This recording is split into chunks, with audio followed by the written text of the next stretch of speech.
Minabuti rin naming huminto sa ilang bahagi ng EDSA para planuhin ang susunod na diskarte sa daan. Kaya nga bisikleta, efficient eh. Maliit lang, spasyo, mas marami magkakasya, walang traffic.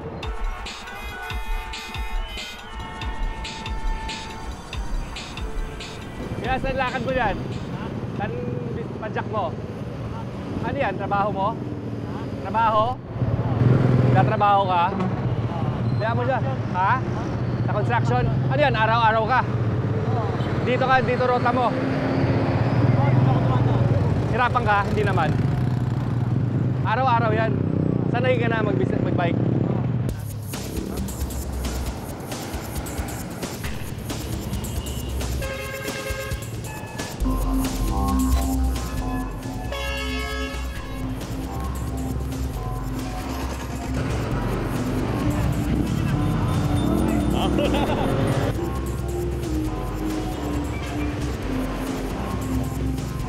Matapos ang 2.5 oras, narating din namin itong panulukan ng EDSA at Ayala Avenue.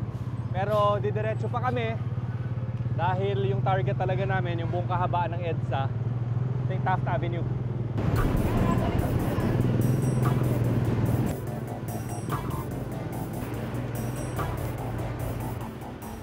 Paglampas namin ng Magallanes MRT Station, kinailangan naming dumaan sa flyover papasok ng Taft Avenue.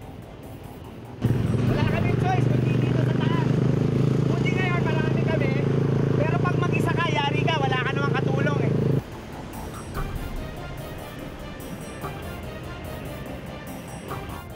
Sa bahaging ito ng EDSA, halos maluwag at mabilis na ang daan. Pero sumasabay naman dito ang mga humaharurot na bus at jeep.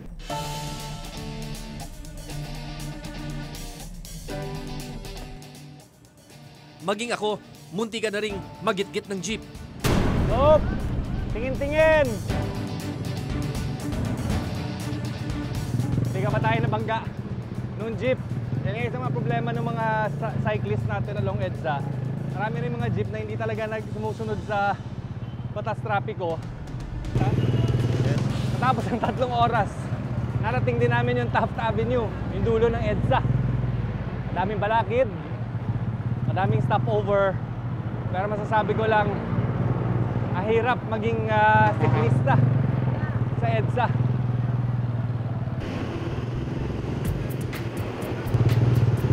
Talaga oh.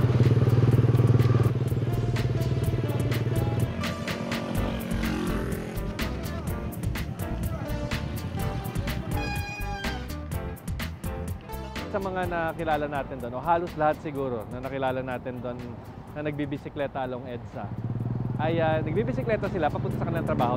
Yun talaga ang kanilang piniling mode of transportation dahil bukod sa mura, ay para sa kanila nakakapagbigay pa daw ng magandang benepisyo sa kanilang kalusugan. Kaakibat talaga dapat na pag-iingat kapag ikaw ay magbibisikleta doon dahil ang daming mga bus, ang daming ibang mga sasakyan, tapos okay pa nga kung traffic kasi mabagal ang kilos ng mga sasakyan, pero pag mabibilis, pwede ka mahagip talaga, hindi ka mapapansin. Dahil sa kawalan ng bike lane sa malaking bahagi ng Kalakhang, Maynila, ang ibang kababayan nating nagbibisikleta na uuwi sa disgrasya. Sa tala ng Metropolitan Manila Development Authority Road Safety Unit, kada linggo, 2 ang namamatay dahil sa pagbibisikleta. Ilan pa sa mga ito, yung mga nagbibisikleta papunta sa trabaho. Minsan, di lang mura inaabot namin. Talagang tututukan ka pa minsan ng barel. Hindi kami tanggap. Ang tingin sa amin, sampid. Kasi wala kaming lisensya, wala kaming plate number. Parang wala kaming karapatan gumamit ng kalsada. Yun ang naging kultura.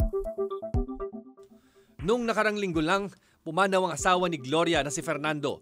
Isa sa maraming mga pumapasok sa trabaho gamit ang bisikleta. Messenger ang asawa ni Gloria sa isang kumpanya sa Pasig. Pauwi na raw ang kanyang asawa nang maatrasan ng jeep. Bali, sinundo ako sa trabaho, pumunta na ulit pag-uwi ko dito na nag-iiyakan na yung mga anak ko. Numiyak ako, pero inisip ko na hindi totoo yun. Sabi ko naman dun sa nasaan ang asawa ko? Anya-anya dito, misis. Yung pala, sa morgue na yun, hindi ko alam. Nakita ko itsura ng asawa ko, awang-awa ko sa kanya, dilat ang mata niya. Dead on arrival ang pobreng siklista. Agad namang ding sumuko sa kapulisan ang nakabangga sa kanyang asawa. Sino turo siya mag-bike? 6,000 lang kada buwan ang sinasahod ni Fernando, kaya ang pagbibisikleta ang naisip niyang paraan para mapagkasya at mapunan ang pangangailangan ng kanilang 6 na anak. Napamahal na rin ang asawa ni Gloria sa pagbibisikleta, kaya pinasok na rin ito ang pagsacycling. Mga pinag-ipunan niya mga damit, pag malaki, pinare-repair niya sa akin. Sabi niya, maluwag sa sleeve.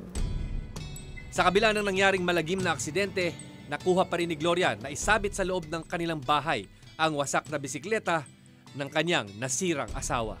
Ito yung bike niya na pinutol ng jeep na ikinamatay niya. Ayan.